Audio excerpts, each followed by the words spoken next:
नमस्कार, स्वागत है आपका न्याय पथ में। पिछले लेक्चर में हमने स्कीम ऑफ भारतीय साक्ष्य अधिनियम पढ़ा था। भारतीय साक्ष्य अधिनियम का प्रियम्बल कहता है कि an act to consolidate and to provide for general rules and principles of evidences for fair trial.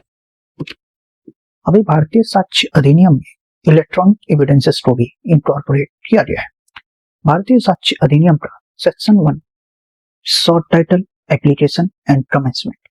Section 1 हमें क्या बताता है? ये बताता है ज्यूरिडिक्शन ऑफ भारतीय साक्ष्य अधिनियम। ज्यूरिडिक्शन भी दो तरह की, टेरिटोरियल और सब्जेक्ट मैटर। टेरिटोरियल ज्यूरिडिक्शन मतलब कि ये होल ऑफ इंडिया पर एप्लीकेबल है, संपूर्ण भारत पे। यदि हम प्रियम्बल को देखें तो प्रियम्बल में भी जनरल शब्द का यूज है, जिससे हमें ये पता चलता है कि ये पूरे भारत पे एप्लीकेबल है।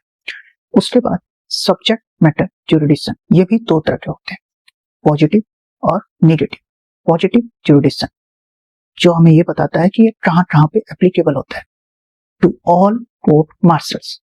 इसे हम और बेहतर तरीके से समझ सकते हैं कि सेक्शन 133 ऑफ आर्मी एक्ट 1950 हमें ये बताता है कि एविडेंस एक्ट आर्मी एक्ट पे भी एप्लीकेबल है, यानी भारतीय साक्ष्य अधिनियम आर्मी एक्ट पे एप्लीकेबल है।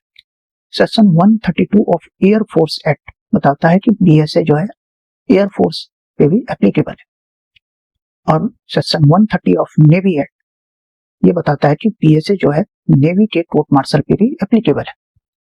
दूसरी तरफ नेगेटिव ज्यूरिडिक्शन हमें ये बताता है कि ये कहां कहां एप्लीकेबल नहीं होता, जैसे कि एफिडेविट पे भारतीय साक्ष्य अधिनियम एप्लीकेबल नहीं होता। तो आज हमने देखा ज्यूरिडिक्शन। तो आज के लिए इतना ही, फिर मिलते हैं। Thank you.